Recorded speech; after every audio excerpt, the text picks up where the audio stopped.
নমস্কার বন্ধুরা, বন্দনা রান্নাঘরে আপনাদেরকে স্বাগত জানাই। আজ আমি আপনাদের সাথে একটা সহজ টিফিন রেসিপি শেয়ার করছি, আর এটা আপনারা বিকেলবেলা স্ন্যাক্স হিসাবেও তৈরি করে খেতে পারবেন। বাচ্চাদের বায়না মেটাতে দোকান থেকে কিছু কিনে না এনে বাড়িতেই আপনারা কম সময়ের মধ্যে ঝটপট এটা তৈরি করে ফেলতে পারবেন।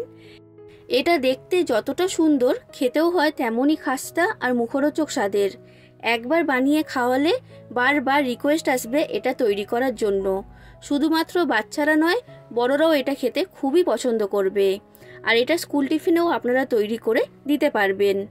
তাহলে বন্ধুরা, আর দেরি না করে আজকের রেসিপিটা শুরু করা যাক। আর আপনারা যদি আমার চ্যানেলে নতুন এসে থাকেন তাহলে আমার চ্যানেলটা সাবস্ক্রাইব করার জন্য অনুরোধ রইল। এই রেসিপিটা তৈরি করার জন্য আমি এইখানে নিয়েছি 1 কাপ ময়দা। ময়দাটার ওজনে মাপ হবে 250 গ্রাম।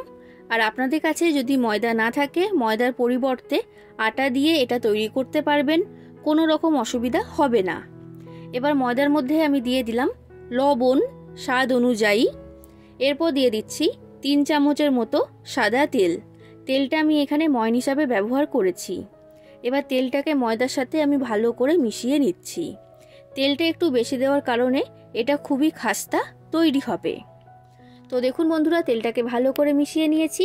এবার আমি এর মধ্যে দিয়ে দিচ্ছি জল। এবার অল্প অল্প করে জল দিয়ে ময়দাটাকে আমি মেখে নেব। আর বন্ধুরা, এখানে যে ময়দার ডোটা তৈরি হবে সেটাকে একটু শক্ত করেই মাখতে হবে, খুব বেশি নরম করে মাখলে কিন্তু হবে না। তো দেখুন বন্ধুরা, ময়দার ডোটা আমার তৈরি করা হয়ে গেছে। আর এইরকম একটু শক্ত করে মেখেছি, দেখে বুঝতেই পারছেন। এই রকম শক্ত করেই কিন্তু মেখে নিতে হবে। এবার এই ডোটাকে আমি ঢাকা দিয়ে সরিয়ে রেখে দিলাম। এরপর আমি এইখানে একটা পুর তৈরি করব। তার জন্য গ্যাসের মধ্যে একটা কড়া গরম হতে বসিয়ে দিয়েছিলাম। এবার কড়ার মধ্যে আমি দিয়ে দিলাম 2 চামচ সাদা তেল। তেলটাকে ভালো করে গরম করে নিয়েছি। এবার তেলের মধ্যে আমি দিয়ে দিলাম গ্রেট করে রাখা গাজর। এখানে আমি একটা মাঝারি সাইজের গাজর ব্যবহার করেছি। এবার গ্যাসের ফ্লেমটা মিডিয়াম ফ্লেমে রেখে গাজরটাকে আমি প্রথমে ভালো করে ভেজে নেব। তো দেখুন বন্ধুরা, প্রায় 1 থেকে 1.5 মিনিটের মতো গাজরটাকে আমি ভেজে নিয়েছি। এবার আমি কড়ার মধ্যে দিয়ে দিচ্ছি একটা বড় সাইজের পেঁয়াজ কুচি। পেঁয়াজটাকে এইরকম ছোট ছোট টুকরো করে কেটে আমি এখানে দিয়েছি। এবার পেঁয়াজটাকে দিয়ে হালকা করে ভেজে নিতে হবে, খুব বেশি ভাজলে কিন্তু হবে না। তো দেখুন বন্ধুরা, পেঁয়াজটা আমার ভাজা হয়ে গেছে। এবার আমি দিয়ে দিচ্ছি একটা ছোট সাইজের ক্যাপসিকাম কুচি। আর এরপর দিয়ে দিলাম একটা মাঝারি সাইজের টমেটো কুচি। আর এরপর দিলাম 2টো কাঁচা লঙ্কা কুচি। এবার গ্যাসের ফ্লেমটা মিডিয়াম ফ্লেমে রেখে এইগুলোকেও আমি ভেজে নেব, তবে খুব বেশি ভাজলে হবে না, হালকা করে ভেজে নিতে হবে। তো দেখুন বন্ধুরা, এগুলো আমার ভাজা হয়ে গেছে আর হালকা করেই আমি ভেজে নিয়েছি। এবার এর মধ্যে আমি দিয়ে দিচ্ছি মশলা। তো সবার প্রথমে দিলাম অল্প পরিমাণে লঙ্কার গুঁড়ো। আপনারা যতটা ঝাল খেতে পছন্দ করেন সেই অনুযায়ী দিয়ে দেবেন। এরপর দিয়ে দিলাম ছোট চামচের 1/2 চামচের মতো গোলমরিচের গুঁড়ো। এরপর দিয়ে দিচ্ছি লবণ স্বাদ অনুযায়ী। আর এরপর দিলাম অল্প পরিমাণে চিনি। এবার গ্যাসের ফ্লেমটা লো ফ্লেমে রেখে মশলাটাকে আমি সবজির সাথে ভালো করে কষিয়ে নিচ্ছি।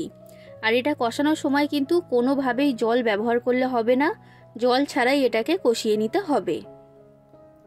তো দেখুন বন্ধুরা, 2 মিনিটের মতো আমি খুব ভালো করে সবজির সাথে মশলাটাকে কষিয়ে নিয়েছি। সবজির পুর আমার তৈরি করা হয়ে গেছে। এবার এই সবজির পুরটাকে একটা পাত্রের মধ্যে আমি তুলে নিচ্ছি।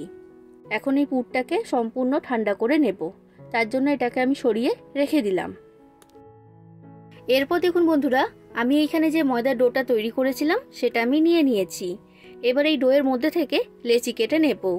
লেচিগুলোকে কিন্তু খুব বেশি ছোট করলে হবে না, একটু বড় সাইজের করেই লেচিগুলোকে তৈরি করতে হবে। তো দেখুন বন্ধুরা, লেচিগুলো আমার তৈরি করা হয়ে গেছে। আর এখানে আমি মোট বড় সাইজের করে 8টা লেচি তৈরি করেছি। এবার এর মধ্যে থেকে একটা লেচি আমি নিয়ে নিলাম আর বাদবাকিগুলোকে ঢাকা দিয়ে সরিয়ে রেখে দিচ্ছি। এবার শুকনো ময়দা দিয়ে এই লেচিটাকে আমি বেলে নেব। আর খুব বেশি বড় করে বেললে হবে না, আর খুব বেশি পাতলা করলে কিন্তু হবে না, একটু ছোট করে আর মোটা করে বেলে নিতে হবে। তো দেখুন বন্ধুরা, এই রুটিটাকে আমি বেলে নিয়েছি, আর কতটা মোটা করে বেলেছি দেখে বুঝতেই পারছেন। এই রকম মোটা করেই কিন্তু বেলতে হবে, এটা আপনারা মনে রাখবেন। এবার বেলে রাখা রুটির মধ্যে আমি লাগিয়ে দিচ্ছি টমেটো সস। টমেটো সসের পরিমাণটা আমি এখানে বলছি না, আপনারা যতটা খেতে পছন্দ করবেন সেই অনুযায়ী টমেটো সসটা এখানে দিয়ে দেবেন।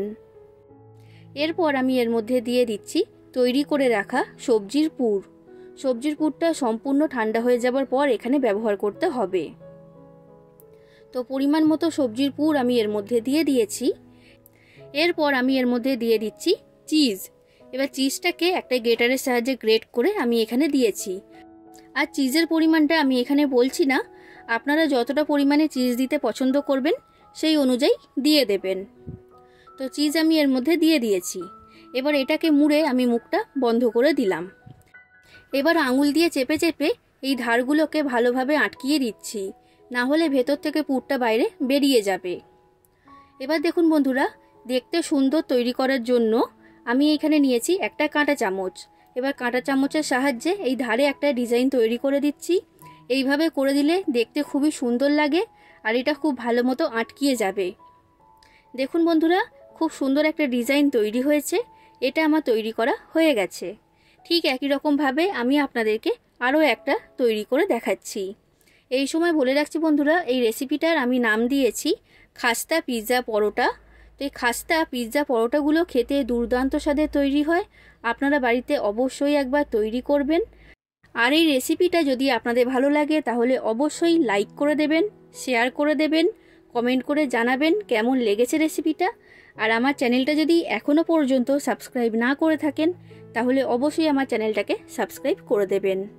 তো দেখুন বন্ধুরা, ঠিক একই রকমভাবে আমি বাদবাকি সব খাস্তা পিৎজা পরোটাগুলোকে তৈরি করে নিয়েছি। এবার এইগুলোকে আমি ভেজে নেব।